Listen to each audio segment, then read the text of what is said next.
Hello दोस्तों, क्या आपको भूतों की कहानी में इंटरेस्ट है? तो आप बिल्कुल सही पेज पर आए हैं। चलिए कहानी की ओर बढ़ते हैं। मामा, क्या आपने भूतों पे विश्वास है?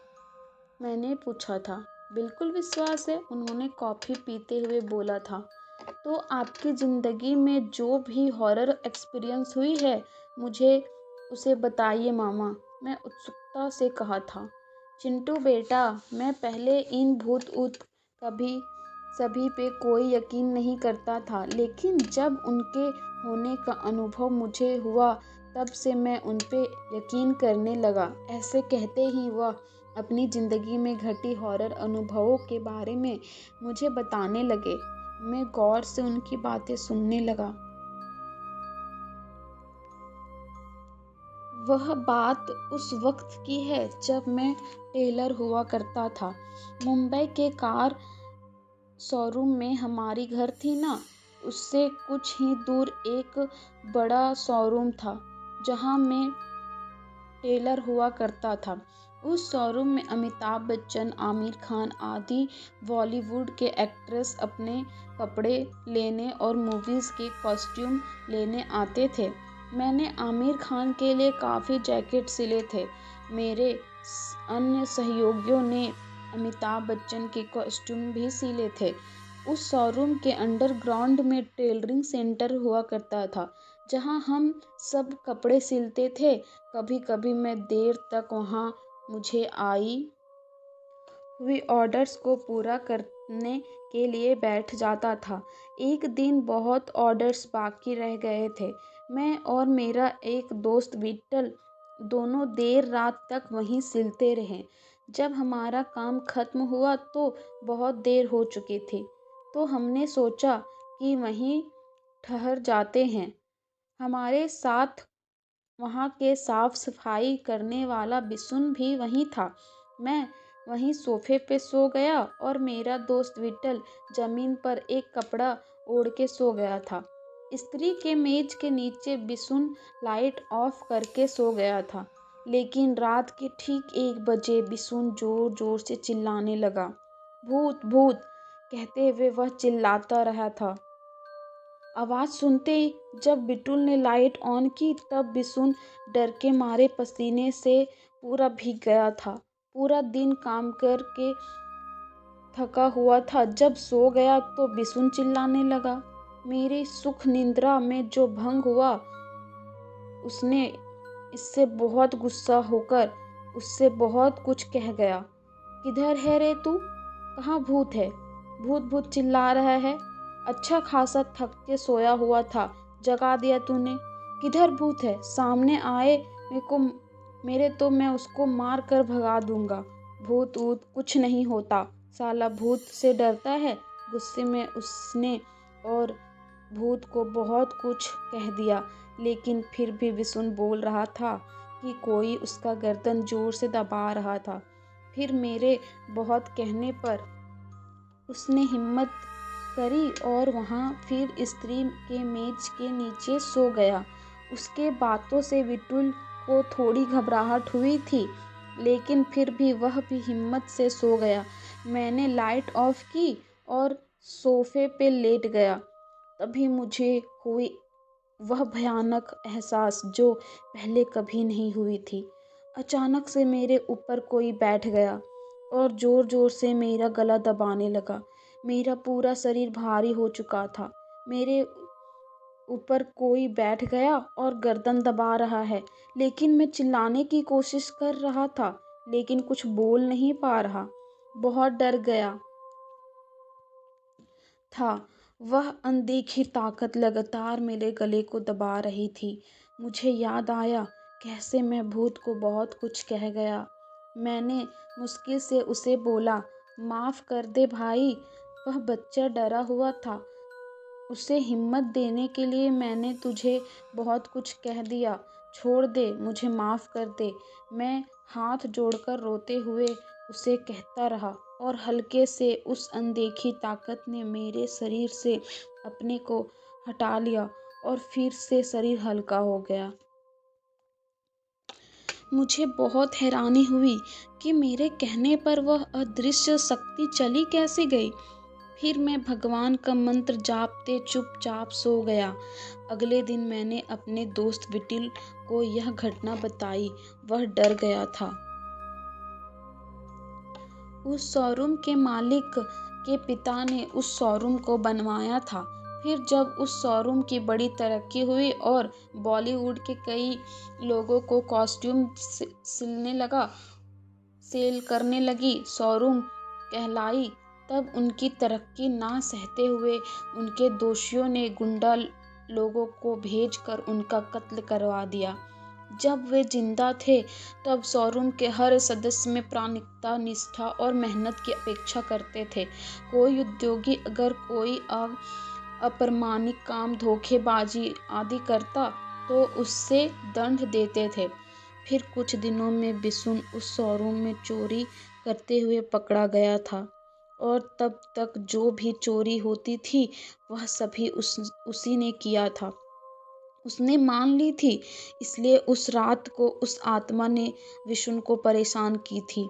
एक दिन उसी शोरूम में मालिक की बहन लक्ष्मी बड़े आत्मीय भाव से अकेले शोरूम के एक कमरे में बात कर रही थी। डैडी डैडी कहते हुए बात कर रही थी। उसे देख हमने मालिक को बुलाया। वे आए और बोलने लगे, ए लक्ष्मी, किससे बात कर रही है अकेली? हैरानी से पूछने लगे। भाई, वह डैडी कहते ही वह उधर देख के अचानक हैरान हुई और डैडी डैडी पुकारने लगी। डैडी नहीं रे लक्ष्मी, मालिक रोते हुए उसे बोलने लगे। तब अचानक उसे अकल आई कि उसके पिता गुजर चुके थे। वह बेहोश होकर गिर पड़ी। उठाने पर बोलने लगी कि सच में उसके पिता उसके सामने बैठ कर बातें कर रहे थे। हमारी तरफ मुड़कर पीछे मुड़ते वक्त गायब हो गए थे। उसने रोते हुए मालिक से कहा, वहाँ के सभी यकीन करते थे कि शोरूम मालिक की आत्मा वहाँ घूमती है। रात होते ही वहाँ कुत्ते अजीब तरीके से शोरूम के सामने चक्कर काटते थे। मालिक का एक पोमेलियन कुत्ता और सड़क के कुछ कुत्ते अपने पूंछ हिलाते हुए उधर से इधर ऊपर हवा में देखते चलते थे, जैसे किसी को देखकर उसके साथ साथ चल रहे हों। बिल्कुल वैसे ही यह दृश्य ने हमें चौंकाया था। भूत होते हैं, इस पर हम यकीन करने लगे। दूसरी घटना जब घटी तब मैं बेंगलुरु में ड्राइवर की नौकरी करने लगा था। ड्राइवर बनते ही मैंने वहाँ के स्पेंसर रोड में कॉल्स पार्क के पास ही ड्यूस्क मेंशन नाम के होटल ली थी। वहाँ ड्राइवर बनके कुछ दिनों पर ही एक अपघात से पैर फ्रैक्चर हो गया। फिर अस्पताल से डिस्चार्ज होकर घर में बेड रेस्ट में था। मैं नाश्ता खाना रूम में मंगाकर खाता था। शोरूम जाना तो होते ही नहीं होता था। बहुत मुश्किल होती थी। पैरों में बहुत दर्द था, इसलिए दर्द के मारे ज़्यादातर समय हॉल में पड़ा रहता था। एक रात वहाँ अजीब सी घटना घटी। देर रात मैं हॉल के फर्श पर बेडशीट डाल के लेटा हुआ था। भले ही आंख बंद थी, लेकिन नींद नहीं आई थी। पैर भी जोर से दर्द कर रहा था। उस हॉल से अटैच होकर एक बेडरूम था। वह रात उस बेडरूम का दरवाज़ा धीरे से आवाज़ करती हुई खुली। फिर वहाँ से किसी की कदमों की आवाज़ें आने लगी। वह कदम चलते चलते मेरे पास से गुजर गई। ठीक से महसूस हुआ ही कि कोई मेरे पास से चलते गया। मुझे आश्चर्य हुआ, डर दोनों हुआ। मैंने डोर ठीक से बंद की थी। कौन अंदर घुसा? बेडरूम से कौन आ सकता है? वहाँ की खिड़की से तो कोई इंसान घुस नहीं सकता, तो यह कौन था? बहुत डर लगा, लेकिन उठने की हालत नहीं थी। सही होता तो देखता कौन है। मजबूरी में वहीं पड़ा रहा और बंद आंखों से सब सुनता गया। वह कदम मेरे पास से गुजर कर रसोई की तरफ गए और रसोई का दरवाज़ा आवाज़ करते हुए खुली। फिर रसोई में बर्तनों की आवाज़, फिर जैसे किसी ने नल को ऑन किया हो, नल से पानी बहने की आवाज़। मुझे बहुत डर लगा, मगर रसोई में कोई आम इंसान काम करते वक्त जैसे आवाज़ आती है, वैसे ही आवाज़ें आ रही थी। फिर अचानक आवाज़ें बंद हो गई और रसोई के दरवाजे फिर से खुलने की आवाज़ आई और फिर कोई कदम वहाँ से चलते-चलते मेरे पास से गुजर गए। फिर उस बेडरूम के दरवाजे की आवाज़ आई, जैसे किसी ने दरवाज़ा अंदर खींच दी हो। फिर सब कुछ स्तब्ध हो गया। सुबह उठते ही बहुत मेहनत करके रसोई के अंदर गया और सारी चीज़ों को देखा, लेकिन सब कुछ अपनी जगह पर थी, वैसे के वैसे ही थी। मुझे बहुत हैरानी हुई। लेकिन दूसरी रात फिर से वही अनुभव हुआ। फिर उस बेडरूम के दरवाजे की आवाज़, किसी कदमों का चलते आना, मेरे यहाँ से गुजर जाना और रसोई की तरफ जाना। फिर रसोई के दरवाजे की आवाज़ और फिर बर्तनों की आवाज़, नल की आवाज़। फिर कुछ क्षण बाद फिर से रसोई के दरवाजे की आवाज़, वहाँ से फिर उन कदमों का मेरे पास से गुजरना और फिर उस बेडरूम के दरवाजे की आहट, फिर स्तब्ध हो जाना। यह हर रात होती थी। कभी-कभी 1-2 दिन नहीं होती थी, फिर कभी-कभी 1 हफ्ते भी नहीं रहती थी, लेकिन किसी न किसी दिन फिर से घटती थी। लेकिन उस आत्मा ने मुझे कोई परेशानी नहीं दी, बस अपने आप रसोई में आती-जाती रहती थी। लेकिन एक बार मुंबई से मेरे कुछ दोस्त बेंगलुरु घूमने आए थे। उन्हें मैंने अपनी ही गाड़ी में सुबह बेंगलुरु के बहुत से जगहों में घुमाया था और रात को ठहरने अपने बेडरूम लेके गया था। उस रात हम सभी हॉल में पी के फिर वहीं सो गए, लेकिन मेरा एक दोस्त उस आत्मा के रास्ते के बीच सो गया। मैंने उसे वहाँ हर रात होती हुई घटनाओं को समझाया और उसे कहा कि वह वहाँ ना सोए, लेकिन उसने मेरी बात ना मानी। कहने लगा, कोई वह वहीं सोएगा और देखेगा कौन सी भूत आएगी। वह पी के नशे में था। बहुत कहने पर भी वहाँ से नहीं उठा, वहीं सो गया। फिर हम सब उस तरफ सो गए। रात के 2 बजे के करीब जोर से चिल्लाने लगा। हमारे उठाने पर कांपता हुआ अपने पीठ पर सिर पकड़कर चिल्लाने लगा, दर्द हो रहा है। किसी ने मुझे उठा के फेंक दी। दर्द हो रहा है, मुझे घर जाना है, मुझे अभी घर जाना है, भेज दो मुझे। चिल्लाता रहा। हमने उसे समझा बुझाकर सुलाया, लेकिन वह सोया नहीं, घर जाने की ही रट लगा कर बैठा। सुबह देखे तो उसे तेज बुखार हो गई थी। हम सब उसे डॉक्टर के पास ले गए, दवा खरीदी, लेकिन फिर भी वह बार बार घर जाने की जिद करता ही रहा।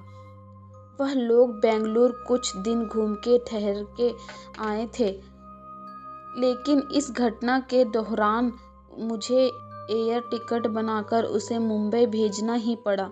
मेरे बाकी दोस्त भी मेरे रूम में ठहरने से घबराए, लेकिन मैंने उन्हें समझाया कि उस आत्मा ने उसे सिर्फ इसलिए परेशान की क्योंकि वह उसके रास्ते में सो गया। उसने मुझे कुछ परेशानी ना दी है, ना ही उन लोगों को देगी। वह लोग हिम्मत से कुछ दिन वहाँ ठहरे। उनके जाने के बाद वह आत्मा फिर से रात को रसोई में आती जाती रही और मैं अकेले बहुत दिनों तक उस कमरे में ठहरा। दूसरी घटना है जब मैं बेंगलुरु के किसी दूसरे कमरे में रहता था, तब की। उस बिल्डिंग में जाते रास्ते में एक ब्रिज था, जहाँ कहा जाता था कि बहुत लोगों ने आत्महत्या कर ली है और वहाँ आत्माओं का संचार था। मैं वहाँ से हमेशा चलते हुए अपने बिल्डिंग में जाता था। भूत प्रेत भयानक अनुभव तो नहीं होती थी, लेकिन जब चिकन, मटन और मछली घर लाता तो वह अच्छी ही नहीं होती थी, खराब हो जाती थी। इसलिए मैंने उस मकान वालों से जाके झगड़ा किया था कि वे लोग मुझे खराब मांस मछली देते हैं। लेकिन वहाँ के सारे कस्टमर्स बोलने लगे कि वहाँ अच्छी मांस मछली मिलती थी। मुझे लगा शायद वह दुकानदार मुझे ही खराब मांस मछली दे रहा है, इसलिए उससे झगड़ा की थी। फिर उसने पूछा था कि मैं कहाँ रहता था। मैंने बताया अपने बिल्डिंग का नाम। बताया तो पूछने लगा, क्या आप ब्रिज से चलते मांस मछली घर ले जाते हैं? तो मैंने कहा, हाँ सर, वहाँ से जाने वाले बहुत से कस्टमर्स हमें यही कंप्लेन कर रहे हैं कि ब्रिज में भूत मांस पर नज़र डाल के उसे खराब करते हैं सर। उसके बातें सुनकर मुझे और गुस्सा आया और मैंने किसी दूसरी दुकान से मांस मछली खरीदना शुरू कर दी। लेकिन वहाँ से लेने के बावजूद भी जब वह खराब होने लगा, तब मैंने बिल्डिंग के अन्य सदस्यों से इस बारे में पूछा। उन्होंने कहा कि उनकी मांस मछली भी वैसे ही खराब होती थी जब वे उस ब्रिज से चलते हुए उसे लेके जाते थे। उन्होंने मुझे कहा कि मैं मांस लेके उस ब्रिज से चल के ना आऊं, गाड़ी से ना आऊं। मैंने वैसे ही किया। जब से मांस मछली ठीक रहने लगी, खराब नहीं हुई। इस घटना ने मुझे काफ़ी चौंका दी थी। और मुझे पता है चिंटू, कुछ जगहों पे लोग जब रात को मांस मछली का व्यंजन लेके चलते जाते थे, तब वे उसके ऊपर 2 मिर्च रखते थे। उनका मानना है कि इससे भूतों की नज़र मांस व्यंजन पर नहीं पड़ती। तो फिर इन भूतों को मांस मछली पसंद होती है? मैंने आश्चर्य से कहा था। लेकिन तुम्हें एक और बात पता है कि इन भूतों के बारे में उन्होंने पूछा था। क्या मामा? भूतों में अलग अलग प्रकार के भूत होते हैं। उनमें मल खाने की एक प्रकार का भी भूत होता है। छी, मुझे यह बात सुन के अजीब लगा। हाँ चिंटू, क्या तुमने रेलवे स्टेशनों के शौचालय में हाथों के निशान देखे हैं? उन्होंने पूछा। यह सुनकर मुझे बहुत हैरानी हुई और मैंने उनसे कहा कि बहुत से रेलवे स्टेशन के शौचालय में, सार्वजनिक शौचालय में मैंने वैसे निशान देखे थे और खास करके हल्के लाल और मिट्टी की रंग में देखे थे।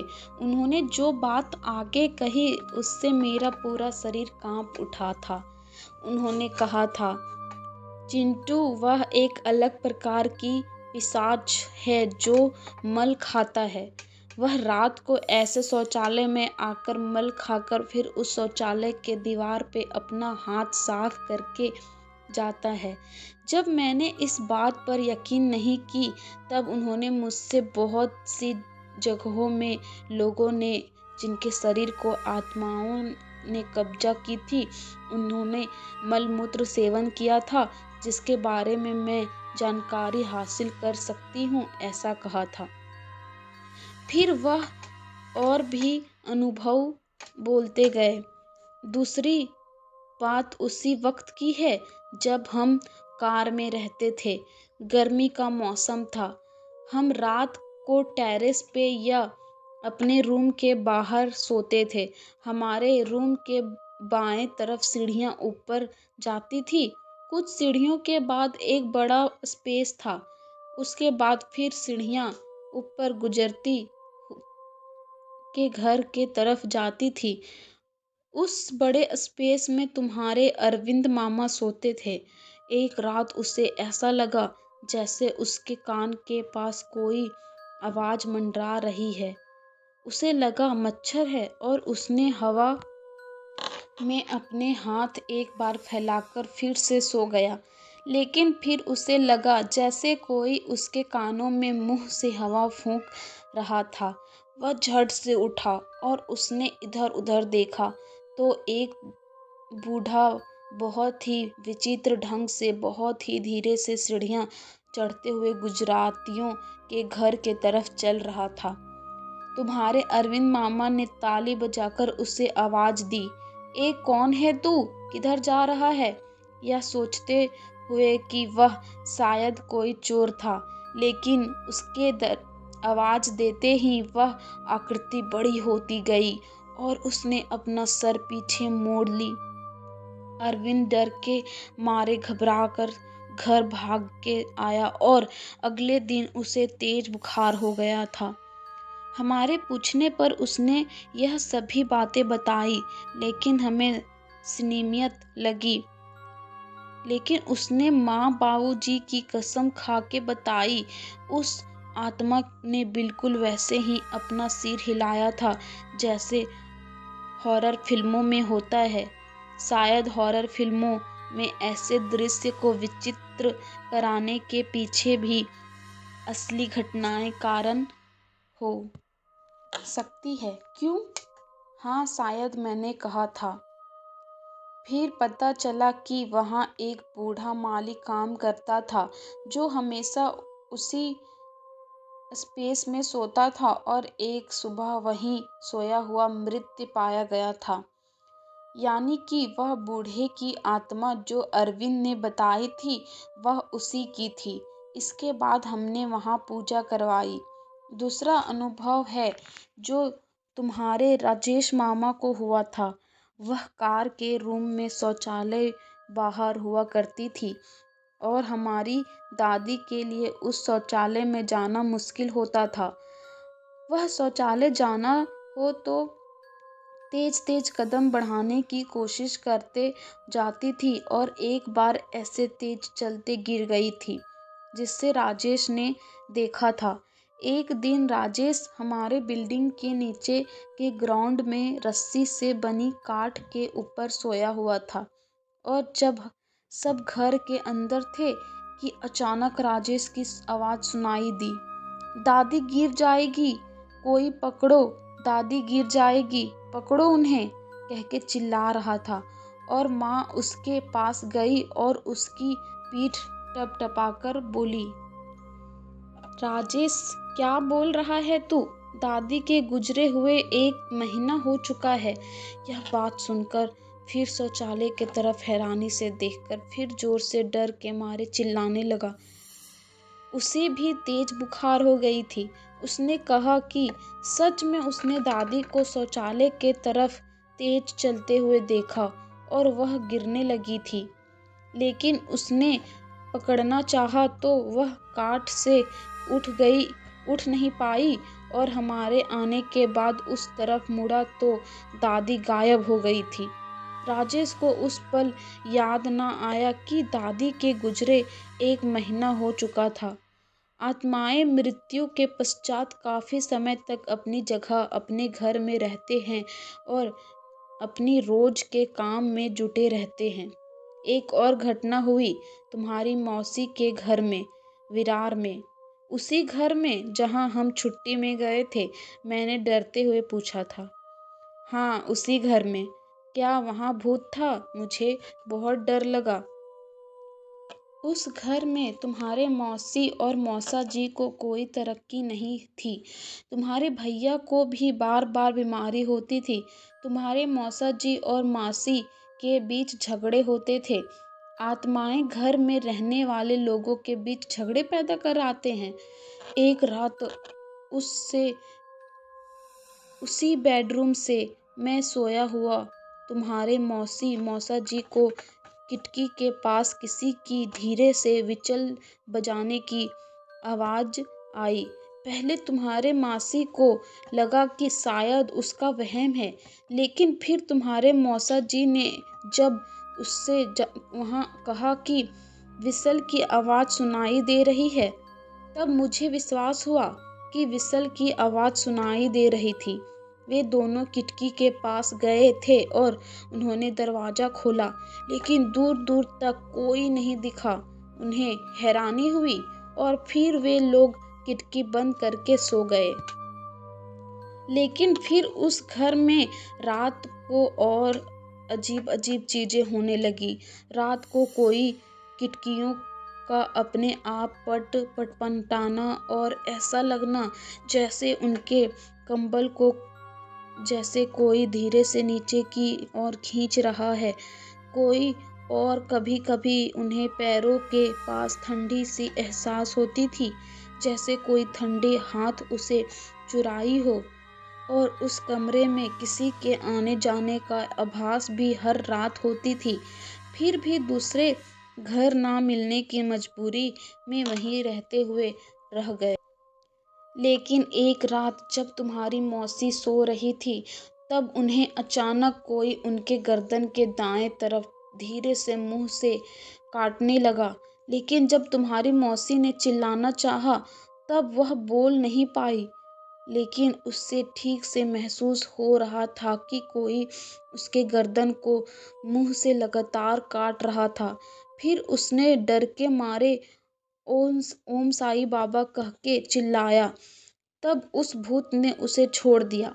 लेकिन जब तुम्हारे मौसा जी ने मौसी की आवाज़ सुनते ही लाइट ऑन की, तब तुम्हारी मौसी को हैरानी हुई, क्योंकि तुम्हारे मौसा जी और भाई दोनों ही उससे काफ़ी दूर में सोए हुए थे। और तुम्हारी मौसी चौंक गई जब उसने अपने गर्दन पर हाथ डाली, तब वह गीला था। इससे तुम्हारे मौसा जी और मौसी बहुत घबराए और उन्होंने राजेश से दूसरा मकान ढूंढने को कहा।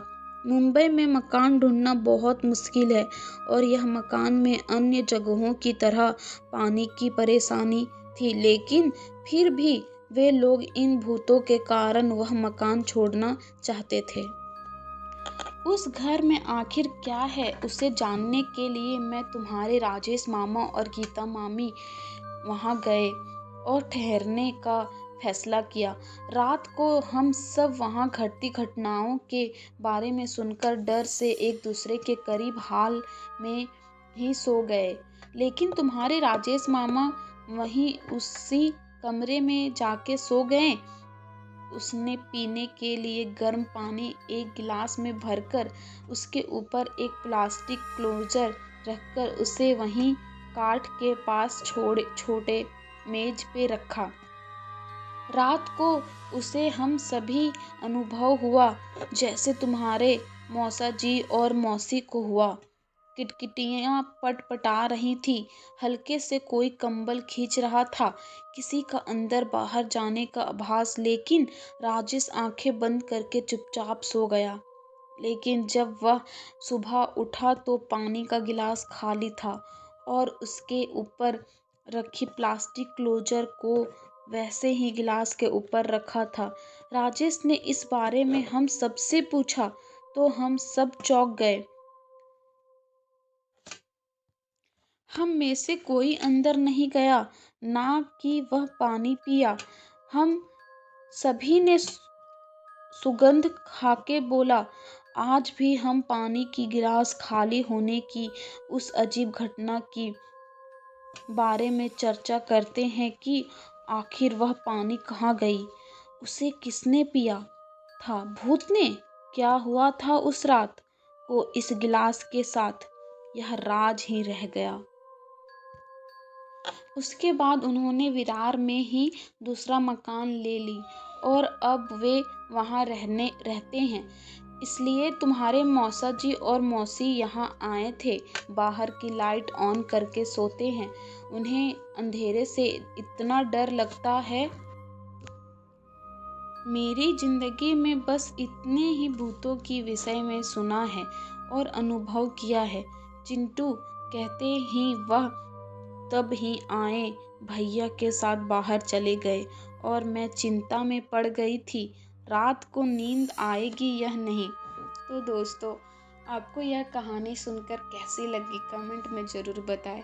क्या आपको भी रात को नींद आएगी?